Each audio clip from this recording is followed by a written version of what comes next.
How's everybody doing? My name is Anthony Brian Logan, and today we got to talk about former President Barack Obama blaming the white man for reparations for slavery talk being a non-starter under his administration for not one, but two terms, 8 full years. Now, this is a pretty interesting take to have here, Mr. Barack Obama. Very interesting indeed, because the white man did not get in the way when you repealed Don't Ask, Don't Tell, or when you passed gay marriage for the LGBT community, nor did it get in the way when you passed Obamacare to help out the government, really not the mainstream average everyday American, nor did the white man get in the way when you passed the TPP or when you passed DACA, okay? That wasn't the issue back then. So you could be gay and get married. You could be an illegal alien. You could stay here for a while, just keep applying and stay under the radar. You could do all these things, and the white man never got in the way. But then when it comes to reparations for slavery, all of a sudden it's the white man's fault that I couldn't do it. Maybe you know, but I know that reparations is not even the real thing to talk about, okay? You know it's not going to go anywhere. You know it's not going to happen, not because of the white man, but because it doesn't make any sense from a point of view that's deep, that's rooted in reality. That's just all that it is to it. Don't blame the white man. But let's get into this article. I think this was on a podcast, if I'm not mistaken. And you see the article right here. You see the headline. Obama says white resentment made reparations a non-starter during his presidency. Now, before we even get into it, I just want to say this. Okay, you could say that white resentment, whatever, but you didn't even talk about it.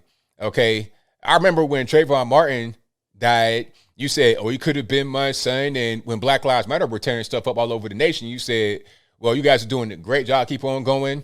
So you can, celebrate Black Lives Matter. You can congratulate them when they tearing stuff up. You could talk about how Trayvon could have been your son, all this, that, and the third. But you couldn't even give one particular statement about reparations. You already saw the headline. Let's zoom in a little bit so we can see exactly what's happening here. The former two-term president said even after slavery was abolished, the systematic oppression and discrimination of Black Americans continue under Jim Crow. Despite that, Obama said he came to the conclusion that a push for reparations would go nowhere. Quote, and what I saw during my presidency was the politics of white resistance and resentment, the talk of welfare queens and the talk of the undeserving poor, and the backlash against affirmative action, Obama said in a podcast talk with rocker Bruce Springsteen called The Renegades Born in the USA. Didn't he just get caught drinking and driving? I mean, I don't know. I don't drink. I heard he wasn't really drunk, but he shouldn't have been behind the wheel, but that's a different story. Anyway, let's go back to what he said here. Welfare queens, undeserving poor, that's not even really it. See, you're trying to make it be a racial thing, but it's really not a racial thing.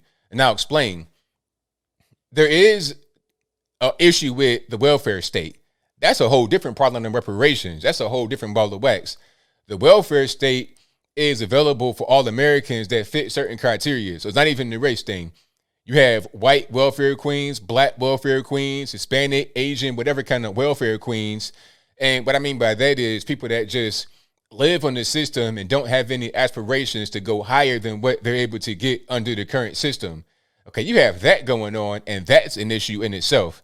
And we got to try to figure out a way to fix that, because it leaves people in perpetual poverty, and they never really want to leave that because it's comfortable to them. They're good. They got everything they need, everything they want. Okay, that's an issue because it creates perpetual poverty. But reparations is not that. Reparations is a thing where they say, okay, you were a descendant of a slave, therefore you're going to get some money from the government.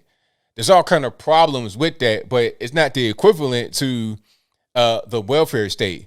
Although it could tie in, it's not the same thing we're trying to make it be. Let's keep on going. Quote, all that made the prospect of actually proposing any kind of coherent, meaningful reparations program struck me as politically not only a non-starter, but potentially counterproductive. Obama's comments signaled something of an about-face as he appeared to oppose reparations during the 2008 presidential campaign, when he said the best reparations we can provide are good schools in the inner city and jobs for people who are unemployed. I'm cool with that.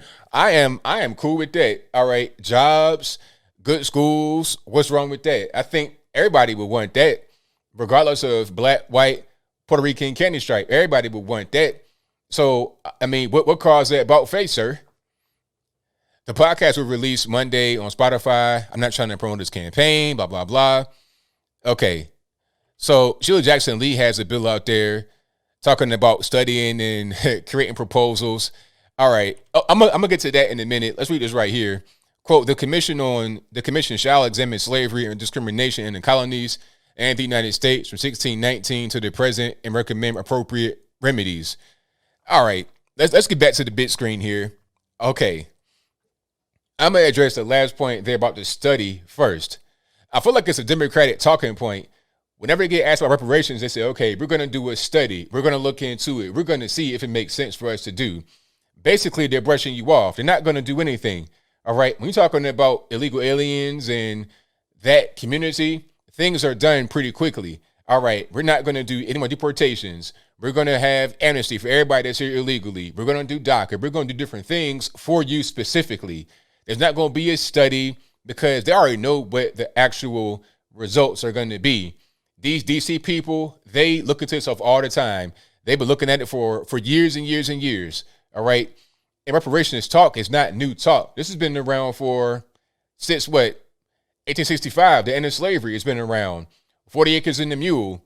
It's been the discussion ever since then with varying degrees of intensity. Sometimes it's a big discussion when we're kind of struggling, and sometimes it's not when everything's going good. In the 90s and whatnot, and everything was on, everything was cracking and everybody was getting money. Well, not everybody, but there was more money in the community. It wasn't really a big deal. But now, when a lot of us are struggling, now it's a big talking point. And then also you got the internet. People are pushing it on their platforms. It's a big talking point. That's all it really is going to be, is a talking point. It will never go anywhere because the main thing you got to understand is everybody that was a slave or a slave owner has been dead for 100 years. So who would the money actually go to? Who's going to pay it? If you're talking about the government is nothing without me, without my money. So if I was to get a check, it's my own money given back to me, right? Like everybody got a stimmy check, or some of us did. I got the first one. I've not gotten anything since. I did not want a stimmy check. I don't need a stimmy check, but if they give it to me, I got to cash it because it's my money. So if they're going to spend my money and hand it out, I might as well take the money back that is mine. If it's my money, I'm going to take it. You see what I'm saying? That's just pretty much how it is.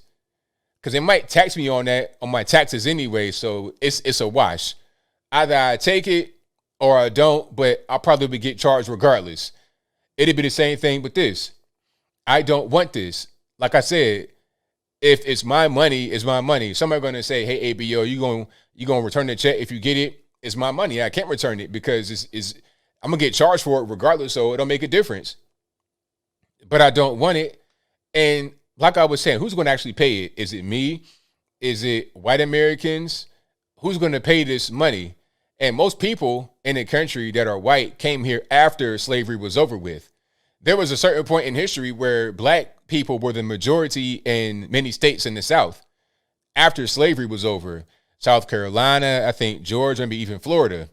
A lot of the southern states, we were the majority. But after slavery ended, you had people that came from the North, the carpetbaggers or whatever, and then a lot of European immigration in the early 1900s, 1930s, 1940s. So now you have an America that's like 70% white, 13% black, and the rest other, Hispanic and everything else. That's what's going on right now. So who's going to pay it? The Hispanics that were never here during slavery, the whites that came, 100 years after slavery was over with, blacks who may have been slaves themselves, or how about the whites who were here during slavery but also have a slave ancestor? How are you going to trace your lineage back to a particular plantation? The whole thing is dumb. There's so many holes in the argument. You get people that are mixed, black and white. They might have been a white person that were a slave themselves. It could have been a black slave owner. There's so many holes in the discussion because reparations are given typically, if not all the time, 100% of the time, to people that are living that were victims of a particular crime recently. And also, here's a hot take for you, but you got to take it seriously. What was the crime? Huh? What was the crime? Because as far as I know, slavery was legal all over the world, not just in the U.S., but also Africa, Europe, Asia, South America, in America before the white man came among natives themselves. slavery was a norm. As a matter of fact, the U.S. was one of the first places to end slavery. I think there was an expedition that came from the U.S. to Africa, like to Dahomey, which is current day Ghana.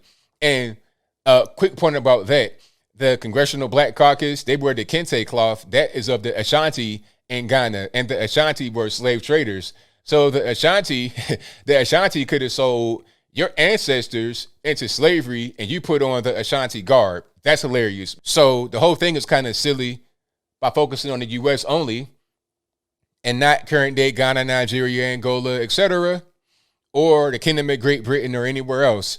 Portugal, Spain. The Japanese got it because people that were alive that were victims of a particular crime, which was a crime, they got paid because you were able to identify them as living at that particular point. Same thing with the Jews that were alive during the Holocaust. It was identified as a war crime and they were able to get paid because they were living. But is it going to be in perpetuity where their ancestors get it, where everybody get it?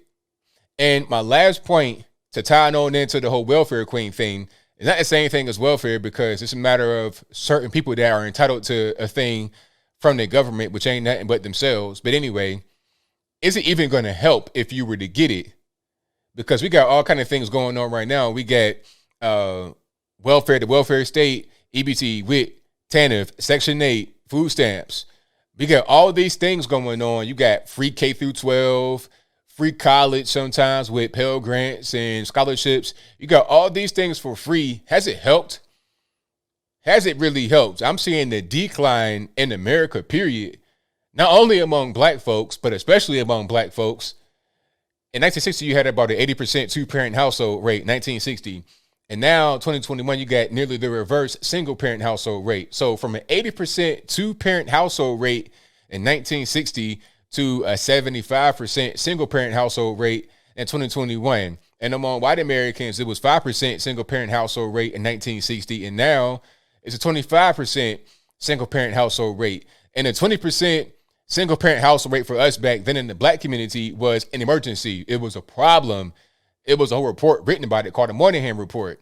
And now white Americans have grown to bigger than what we were back then, which was an emergency. So this whole welfare thing is not helping anybody. More of the same won't help. It doesn't make any sense because I'll be paying for my own reparations. It's a non-starter. That's why it's a non-starter, Obama. I know you know that, but you got to be woke. You got to be, hating the white man. You want to be, Malcolm X light. You want to be that guy. But we see through it. We know the reality of what's going on. Anytime they say reparations, how about it? Oh, we're going to do a study. You know they're not really going to do it. But I think I'll leave that right there for now. And what say you? Do you think Obama is being truthful about his reason about reparations not being a thing under his administration, trying to blame the white man? If that's your viewpoint, let me know why in the comments below. Or is he lying? They're trying to save face, trying to be Mr. Woke, blackity black black. If that's your viewpoint, let me know why in the comments below. You guys pretty much know where I stand. He's not being truthful. He's not being honest. If he was being honest, to tell you the real reason, okay, there is no slave or slave owner that's alive today, all right? Reparations should be from the people that were the slave owner to the slave. That's it. 40 acres and a mule should have been what they did back then. They didn't do it. Not going to get it now. We could keep talking about it until the cows come home, but ain't no point because it ain't never going to happen. And if it does happen, how is it going to help? Who's going to pay for it? How are you going to pay for it? These are real questions that got to get answered. But whatever your thoughts are, please let me know in the comments below. And that's all I got to say for this video. If you like what you heard, please comment, rate, share, and subscribe. Peace.